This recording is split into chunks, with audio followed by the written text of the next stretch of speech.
कि अगर युद्ध होता तो क्या होता। शीर्षक। किनारे पर। नई दिल्ली में रात के 2 बजे थे जब प्रधानमंत्री का लाल फोन बज उठा। रक्षा सचिव की आवाज गंभीर थी। मैडम, हमने नियंत्रण रेखा पर बड़े पैमाने पर घुसपैठ की पुष्टि कर दी है।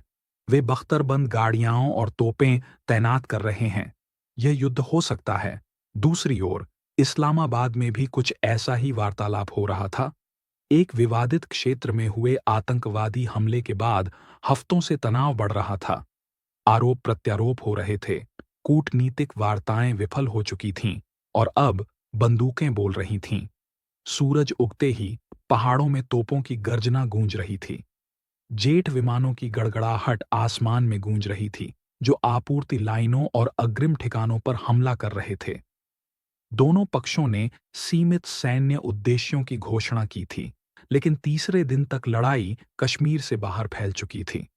अमृतसर और लाहौर जैसे शहर हवाई हमलों के लिए तैयार हो रहे थे।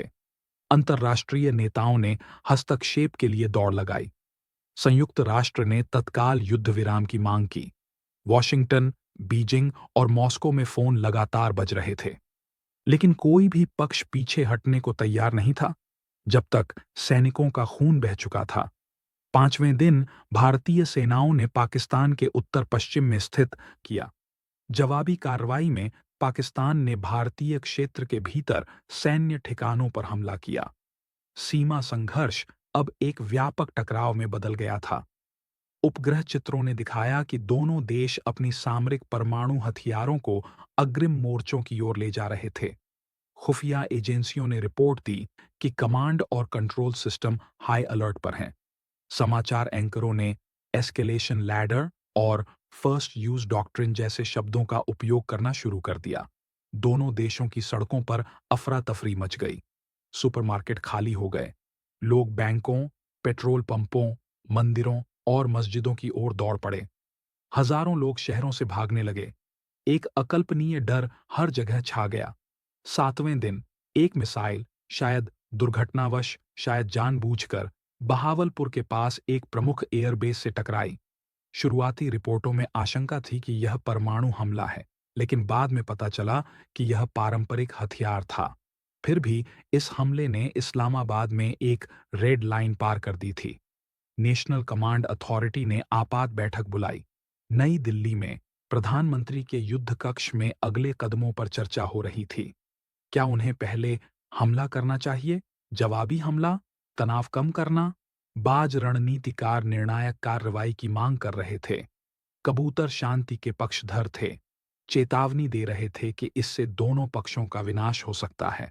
मध्य रात्रि तक सोशल मीडिया पर परमाणु हथियारों की तैनाती की अफवाहें फैल रही थीं।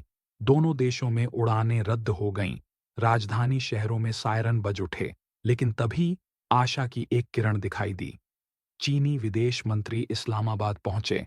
उसी समय अमेरिकी विदेश मंत्री नई दिल्ली उतरे। बंद कमरों में त्वरित वार्ताएं शुरू हो गईं। गुप्त माध्यमों से एक समझौता हुआ। दोनों पक्ष अंतर्राष्ट्रीय निगरानी में पीछे हटेंगे।